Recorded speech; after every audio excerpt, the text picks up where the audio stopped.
তুই যা নিচে যা, আয় হাই বিচে শরীর বিচারিছে তো ঘরে আয় আয়, ঘরে আমি অনেক থাকবি, তোর নিচে একটা জায়গা নিয়ে ফেলে জায়গা যা, নাহলে কিন্তু আমি তোর বস্তা করে ফেলাই দিয়ে আসবো, তোর জন্য আমি দিন রাত।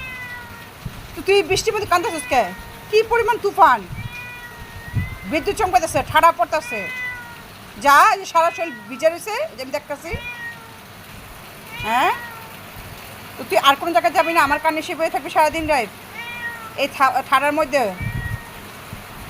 আয় হায়, গায়ের মধ্যে পানি পড়তেছে আমি দেখতেছি।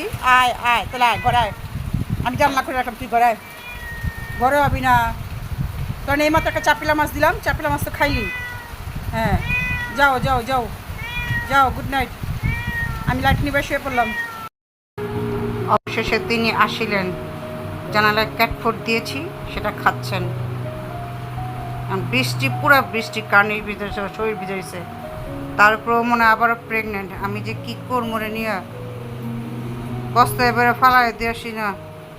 পাশের বাড়ি বিড়াল পরে কোনো একটা কাহিনী করবো ওরা, জানা জানি একটা নাটক সিনকের করে। খাওয়া দাওয়া তো করায় না, কিন্তু বাড়িতেও জায়গা দেয় না বা খুঁজেও না। এখন কি করবো, জানলা খুলে রাখলাম, যদি ওই ঘরে থাকতে চায় তো থাকবে। আর আমার বান্ধবীগুলো আরেক ঘরে রাখছি, আমি নিজেই আমার শরীরটা ভালো না, আজকে চটে নিছি। আমার বান্ধবীগুলো আরেক ঘরে খাইছে, শয়তানটা এখন ঘরে ঢুকে দিতেছে।